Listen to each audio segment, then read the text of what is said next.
تو ایسے سارے ماحول میں اب بی جے پی جو ہے، میں کاشف صاحب آپ کی طرف آنا چاہوں گی، آپ کو کیا لگتا ہے کہ بی جے پی کے لیے کتنی مشکلات جو ہیں اس وقت بھارت میں کھڑی ہو سکتی ہیں؟ کیونکہ ہم جانتے ہیں کہ بہت سارے سیاستدان جو ہیں انڈیا کے، وہ تقریباً 75 کی ایج کو جب پہنچتے ہیں تو ریٹائرمنٹ لینے کا سوچتے ہیں، لیکن ابھی تو لگتا ہے کہ وقت سے بہت پہلے کانگریس ہی کہیں مودی سرکار کو فارغ نہ کر کے رکھ دے، کیونکہ بہت زیادہ پریشر ہے۔ کیا لیگیسی چھوڑ کے جا رہے ہیں مودی، جو بڑی ایک اکھنڈ بھارت کی بات کیا کرتے تھے، یہ سب کرنے کے بعد؟ سر دیکھیں، بی جے پی کا جو معاملہ ہے، بی جے پی کی کمزور حکومت کو مستحکم کرنے کے لیے ہی پہلگام کا واقعہ کروایا گیا، اور اس کے بعد ایک بلو اپ پوزیشن کروائی گئی، اور اس کے بعد یہ کوشش کی گئی کہ ہم کچھ نہ کچھ ایسا کریں گے کہ ہندو جو ان سے ہیں وہ زیادہ مضبوط کریں گے، اور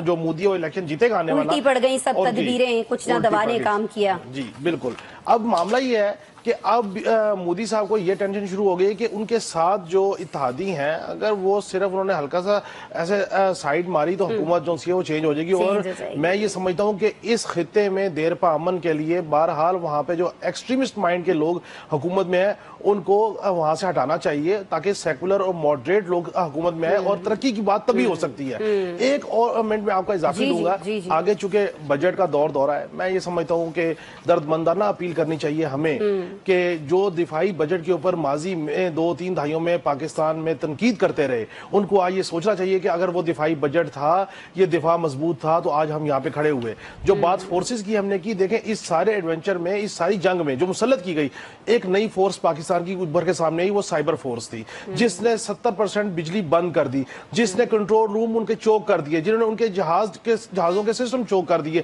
میں یہ سمجھتا ہوں کہ وہ سائبر فورس کے لوگ ہوں یا باقی لوگ ہوں، ان سب کو ہمیں مضبوط کرنے کی ضرورت ہے، کیونکہ مضبوط فورس ہی آپ کے سکون کی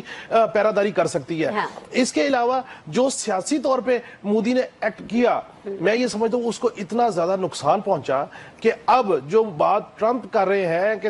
ٹریڈ کے حوالے سے، وہ اس لیے کر رہے ہیں کہ ان کو بھی مجبوراً چائنا کے ساتھ ٹریڈ پالیسی جو سی وہ سائن کرنی پڑی، اور روس کو بھی آگے چائنا کے ساتھ کرنا پڑا۔ بھارت اور اسرائیل، انڈیا اسرائیل کا جو انیکسس تھا، جو یہ تاثر دے رہا تھا کہ اس خطے میں بہت زیادہ مضبوط ہے۔ پاک چین جو انیکسس ہے ڈیفنس کا، جو نیا ایک کپل سامنے آیا، میں سمجھتا ہوں دنیا کو اس نے بڑا حیران کیا ہے۔